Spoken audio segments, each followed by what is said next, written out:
We're gonna do a little bookish video today where I talk about my March TBR list. We go to a book fair, which I'm so excited. It's like an adult book fair with beer.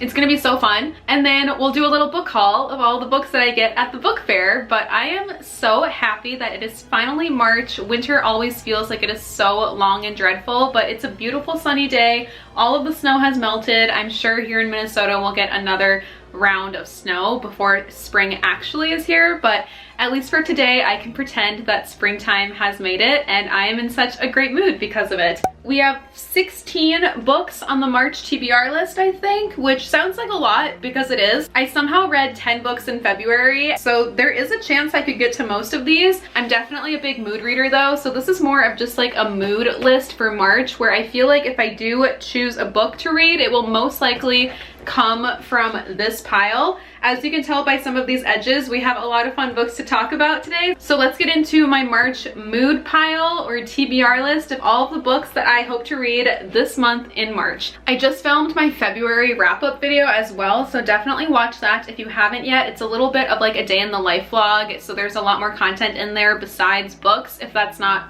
just for you, but if it is, please stick around because I'm trying really hard to grow the booktube community here. So definitely subscribe if you are stumbling upon this video, but if you like book content, please go check out my February wrap-up. Definitely a very diverse list of books. I think I read a book in basically almost every single genre last month, and that is something that I always aim to do, is read a very diverse list of genres and writers and all of that. So I think I did a pretty good job of curating that list for the month of March as well, but all of these books and more can be found down below at my storefront, Goodreads. And again, check out my bookstagram and booktok, and feel free to follow those platforms as well. After the book fair that we're going to in this video, I have a feeling that this TBR list is going to get even longer. The first book on this list though is Pretty Girls by Karin Slaughter. Doesn't this cover just feel like a March cover? At least to me, March covers are very blue and green, and this has that, like the bluish greenish tones here. It is giving March. I made a whole TikTok on how I see each month's association in terms of colors of covers to each month. So it's kind of fun if you want to check that out, but this is giving March in my mind. This is definitely going to be the first book that I read in March, top priority. Everybody says I need to read it. I know that it's dark, so I'm prepared, but I'm ready at the same time. It's gonna be good. I also have The Honey Witch on this list. This also feels like a very March spring book to me. I have a feeling it's going to be more cozy, sapphic romance. At least that's what the back is giving, like a little magical sapphic romance. The Honey Witch is cursed to never find true love, but when she meets a young woman who doesn't believe in magic, she dares to hope for more. That's all I really want to know about this book. I love going into books blindly, but let me know if you've read The Honey Witch because she just looks so cute. It reminds me of Miss Honey too. I don't know, I really don't know what to expect, but each chapter has a little bumblebee, and the cover alone is just the most beautiful thing I've ever seen. So very excited to read The Honey Witch. Similar cover, similar vibe. I also have The Spell Shop, and I'm very excited for this one as well. I love the purple edges. I love the cover. There's a blurb on the back of this one that says, reading this book feels like sitting in the sun, and that is my absolute favorite thing to do, is sit in the sun and read. So hopefully this gives all of those vibes. I don't know anything about this book, to be honest, and I'm not sure if I want to know any. I don't think this has been opened since it's been spray painted. Oh my god. What I was saying though is I don't know if I want to know much going into this book. I'd much rather go into a book not knowing anything at all. But the big blurb on top of the description says, a lush cottagecore tale full of stolen spell books, unexpected friendships, sweet jams, and an even sweeter love. I think the most shocking thing about this inside sleeve is that this book is $30. Can you believe that hardcover books are 30 bucks now? Because I can't. Another book I hope to get to this month is Deep End by Ali Hazelwood. I just got this pre-order. It's only been out for a month, and already the discourse on this is so controversial. I feel like people either really liked it for what it is, or they were very disappointed by what it is not. But I'm going into this with no expectations, honestly, and just to read a fluffy college romance that I assume is going to be pretty spicy. I will definitely let you know my thoughts. I just love the cover. I love the spray painted edges. And again, the blue of this feels like March. So I'm excited to read Deep End. I also have My Dark Vanessa on this list as well. Now I also understand that this is going to be a dark and probably disturbing plot, but with that in mind, I think I'm going to really enjoy it. It basically is about a student that I believe gets into a manipulative relationship with her teacher. It's one of those books where I just know it's going to be good. I can't wait to read this. The Crash by Freida McFadden. At this point, it is her most recent release, but I swear she puts out books like every other week, so I'm sure she has another one on the way as we speak, but this one just came out. I got this as one of my Valentine's Day gifts for my partner, so I'm very excited to read it. The best way to read a Freida book is with no expectations and no knowledge of it. So I don't want to read the back. I've been skipping every single review, even if it's spoiler free, of this book as well, because I just don't want anything that somebody has said to influence my experience. But Freida books are great if you're falling into a reading slump or you need something to read quickly or get you back into reading. I always finish her books so fast. They move very, very quickly, and they're always like a little chaotic and crazy, so it's not the most realistic thriller, but they are fun. It's definitely a fun ride. If I'm in the mood for more thrillers, I also have Survive the Night by Riley Sager. My best friend Bennett read this so quickly. It was supposed to be one of our bestie book club books, and I completely dropped the ball. I really did. I still haven't read it, and she could not wait to finish it. So she read this so quickly and has been eager to hear my thoughts on it. I love Riley Sager, so I really hope I get to this book this month. If the vibe is right, I also have Then She Was Gone by Lisa Jewell. This is probably the most recommended book by her that I get in my comment section, mostly on TikTok. Everybody says that this is the book that got them back into reading or got them out of a reading slump, and out of every single Lisa Jewell book, I believe this is the one that I hear the most about and is the most recommended. So I've read 4 of her books so far. I really do love Lisa Jewell, and I know that this is going to be amazing, so I really hope I get to this one in March as well. A new thing that I want to do each month for reading is I want to read at least 1 arc per month, just as a way to keep up with arcs that I'm receiving and help prioritize them, because it has been so easy for me to accidentally like put arcs on the back burner. You know, arcs are meant to be read before the book comes out, to hype up the book, to submit reviews, and I just want to be a better reader, consumer, and arc receiver when it comes to that. So I will be reading an arc every single month, and for March, I'm very excited because the arc that we are reading is The Amalfi Curse. I just received an early copy of this the other week, and I am itching to read this already. I have been so anticipating this release. It comes out in April, so before I even got this book, I was hyping it up on social media. I'm so excited for this book, so definitely be on the lookout because this comes out April 29th, but it takes place off the Amalfi Coast, which I will be there so soon this year, so that already makes me excited to read this book. It's about sunken ships, pirates, treasure hunting, witchcraft. This is by the same author as The Lost Apothecary, and I just know it's going to be so, so good. The Hive sent over this arc for me. I got an Amalfi Curse bookmark as well as this little signed sticker with the author's signature, so I'm going to put this inside my book, and they sent over some customized little stickers as well that go with the plot, so super fun goodies. But I'm just so grateful to receive this arc, and I cannot wait to read this because it's just one of those highly anticipated releases for the year that I feel so grateful that I got sent an arc for, and I cannot wait to share my thoughts with you on this book in my March reading wrap up in a couple of weeks. This is such a weird question, but if anybody else has their nose pierced, does your nose get itchy if you're talking a lot? Because whenever I'm talking a lot, like filming, I can feel the vibrations of my nose ring and it itches. Like the vibration, it's like a buzzing, and it makes my whole nose itch so much to the point that in a lot of my videos, if you notice, by the end of the video, my nose is usually red because I'm itching it, but like cutting out the clips.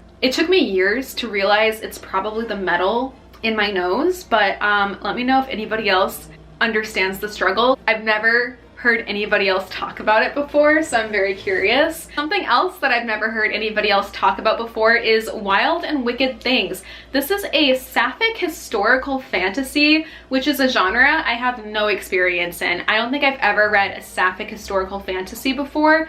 I've read sapphic historical and sapphic, actually I don't know if I've read sapphic fantasy. I've never read a book like this before, and that can be a little intimidating, and I've also never heard anybody talking about this book before, which also is very intimidating. But it has uneven pages and it just sounds really good. I genuinely do not know much about this book, and that's the way I like it. so I don't want to go into it with a lot of knowledge. Wow, I feel very out of my element here because all of the quotes and praise for the book are by authors that I've never heard of. Very out of my comfort zone here. I hope it's good. This came out in 2022. Somebody said even after the last page is turned, this intoxicating story lingers like a deep dark wine. Sounds good. Oh my god.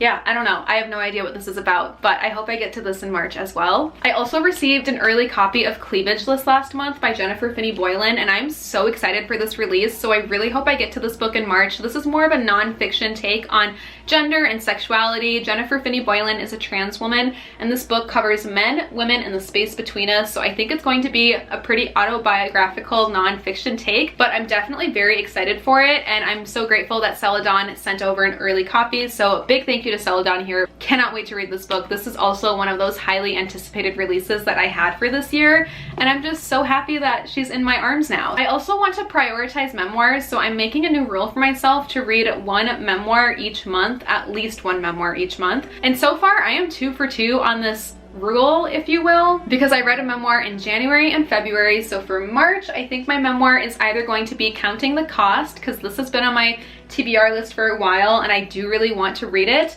or one that's been on my TBR list for even longer, Jeanette McCurdy's I'm Glad My Mom Died. I've heard great things about both of these memoirs, so it would be amazing if I get to both of these, but I don't want to overextend my expectations for readings. So I think prioritizing one arc per month and one memoir per month mixed in with all of my mood reads will be pretty good, just to keep me a little bit on a schedule. For memoirs this month, it will most likely be one of these books. I also have The Silent Patient on this list, another one that has been on my TBR list for far too long, and every time I talk about this book, the comments say I need to read this, so I hate that I've been putting it off because I've heard amazing things about it, and one of my favorite book podcasts that I listen to, one of the hosts on that podcast still says this is like one of her favorite books, even though she read it years ago. And then I also have The Invisible Life of Addie LaRue, so if the vibe feels right, I hope I pick up this book. I am a little intimidated, not only by the size and the genre, but so many people love this book that it creates a little bit of like nervousness inside to read it, because I don't want to be the odd one out that didn't love it,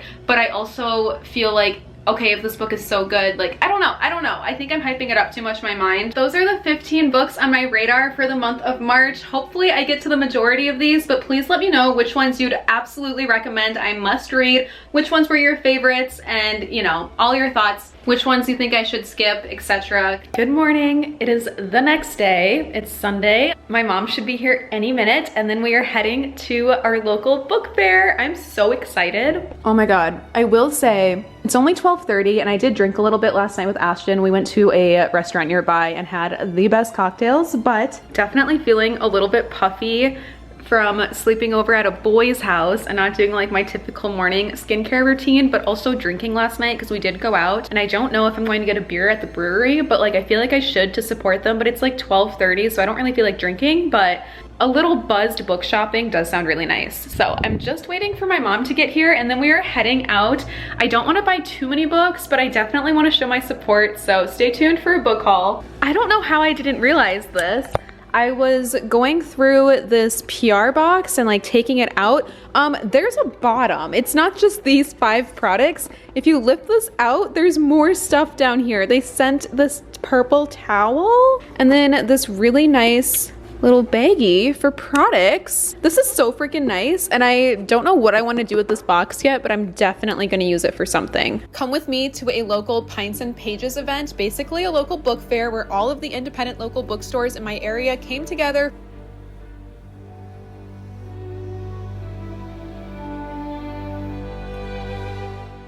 Back home from the book fair, honestly, it was so busy. There was no way I was going to film. I brought the camera, I brought my phone. I thought I would make a little TikTok vlog of it and get clips for this video, but it was so packed and the lines to look at each booth was just like non-stop, and you couldn't, it was just impossible. Worse than the Minnesota State Fair crowd-wise. You could barely look at the books, but I did see a couple of vendors. I got the smallest amount of clips. I didn't see any books that I ended up purchasing though, because it was just honestly way too packed. However, after we left the local book fair, we stopped at one of my favorite thrift stores near me and I hit the jackpot. I got 6 books, and some of these books I have never seen before at a thrift store, so we're gonna do a little thrifted book haul. I also ran into a TikTok follower there in the book section. She was really sweet, and she actually volunteered at that thrift store that I was at. So she was saying when she sees my book thrifting videos at that local thrift store, she like clocked it right away because she volunteers there. And she caught me looking at the books, so no better place to run into me. I cannot believe some of these books that I found there today. Like, I've never before seen some of these at a thrift store, so we have to do a haul because I am so excited. The first one that blew my mind is The Secret History by Donna Tarte. Are you kidding me? I have always been so intrigued to read this book, and I've never come across it before at a thrift store or at Goodwill, so this was so exciting to see it, and it was only $2, so I grabbed this right away. That is going immediately onto my TBR list. And then I saw an Alice Hoffman book, The Book of Magic, also with the sun here. Look at that. Oh my god. I haven't heard of this one, but I'm very eager to come across Practical Magic by her, so I figured I might as well get The Book of Magic. I wonder when this one came out. 2021. So this is like a relatively newer release, but very excited to come across this one. Pride and Prejudice and Zombies. This one is just in brand new condition, and it was only $2, so I had to grab that. I actually came across like a brand new condition of ACOTAR. I haven't even read this book yet, but I did come across a pretty loved version of it at Goodwill a couple months ago that I purchased, and that one is like super worn, super bent in, broken in, like the spine is very bent, and this one hasn't even been cracked. This one is in brand new condition. I'm not sure yet if I'm going to add this to my blind dates with a book inventory or if I'm going to use this as my personal copy because it's in excellent condition, but either way, I figured I might as well get it because it's in such excellent condition. Did you hear about Kitty Karr? I love this book. I have the hardcover, and this is the paperback obviously, but it's in excellent condition, so because it's a book that I highly recommend, I'm going to add this to my blind dates with a book inventory because I want somebody else to read it as well. It was so good. Very similar to like Seven Husbands of Evelyn Hugo, but different secret, if that makes sense. And then the last book I came across is an Alex Michaelides, I believe is how you say his name, or Alex Michelai, I'm not sure. The Maiden by him. I haven't seen this one ever at a thrift store, so that was very exciting. I have The Fury and The Silent Patient by him, but I haven't read any of his books yet. This came out in 2021, so 4 years ago. It's crazy that 2021 was 4 years ago. For a little impromptu book thrifting trip, I feel like I scored, like especially with Donna Tarte's The Secret History and Alice Hoffman and Alex Michaelides. Very excited for these books.